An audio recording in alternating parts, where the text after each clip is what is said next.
Pemerintah sedang menyusun Integrated Tourism Master Plan atau ITMP Labuan Bajo Flores. Prinsipnya apa guys? Prinsipnya adalah pariwisata berkelanjutan dan inklusif. ITMP ini kita akan tingkatkan kualitas.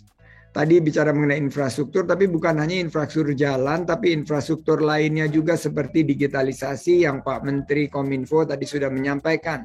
Akses dan layanan dasar yang relevan dengan pariwisata, termasuk juga pengelolaan sampah, pengelolaan air, dan juga pengelolaan energi baru dan terbarukan.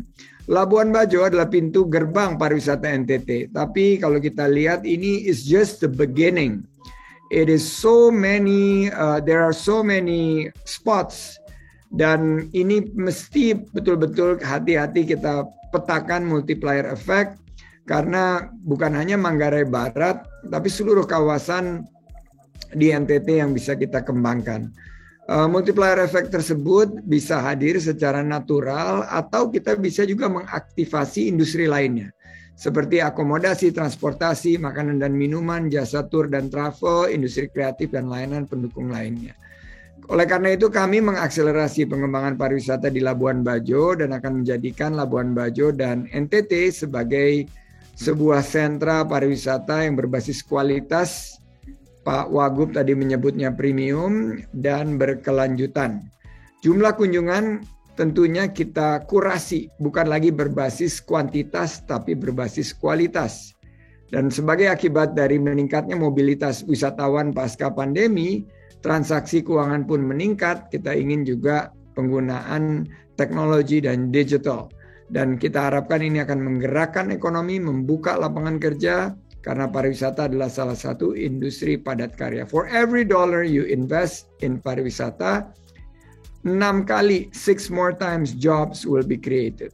Jadi saya lihat ini adalah bagaimana kita NTT, Labuan Bajo memanfaatkan momentum untuk menarik wisatawan berkualitas dan berkelanjutan yang tadinya hanya datang ke Labuan Bajo tapi bisa extend ke Ende, ke Buai Rebo, ke Ruteng, ke Larantuka, ke Maumere, ke Lembata, ke Rote, ke Sumba Barat, Sumba Timur, juga sampai ke timur, khususnya di Kabupaten Malaka, di mana pariwisata berbasis perbatasan ini sekarang penyumbang dari wisatawan terbanyak di Indonesia per hari ini.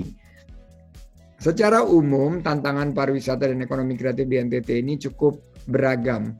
Saya tidak ingin berbicara mengenai tantangan, tapi saya ingin membangkitkan semangat kita terhadap ekonomi kreatif.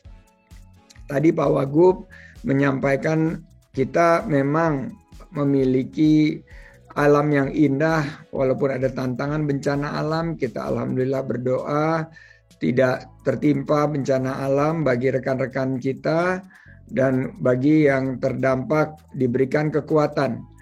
Kembali lagi, akhirnya pariwisata berkualitas itu fokusnya pada SDM. Jadi dengan hari ini saya harap Tribun News bisa berkontribusi bagi peningkatan SDM untuk seluruh masyarakat pariwisata dan ekonomi kreatif. Bukan hanya pelakunya tapi juga masyarakat yang luas. Karena dalam rangka kita menciptakan ekosistem, kita harus pastikan NTT menjadi kegiatan yang pusat dari pemasaran parekraf di tahun 2022 dengan G20 dan ASEAN Leadership. Kita yakin bahwa bukan hanya Labuan Bajo tapi NTT menjadi lokomotif kebangkitan pariwisata dan ekonomi kreatif kita. Terakhir, saya ingin mengingatkan kita untuk terus berinovasi, beradaptasi, dan berkolaborasi dengan bingkai 3G. Apa itu 3G? Pertama, G-nya adalah gercep, gerak cepat, we don't have much time. Kedua, G-nya adalah geber, gerak bersama, karena kita tidak bisa jalan sendiri-sendiri. Dan ketiga adalah gaspol, garap semua potensi online agar kita bangkit dan buka lapangan kerja. Saya akhiri dengan pantun penutup. Malam-malam enaknya makan sate, sambil minum segarnya es coklat. Dukung pengembangan wisata modern di NTT agar perekonomian lokal NTT semakin meningkat. Saya ucapkan terima kasih. Adik kita, shalom. Wassalamualaikum warahmatullahi wabarakatuh. Om Santi Santi Santi Om.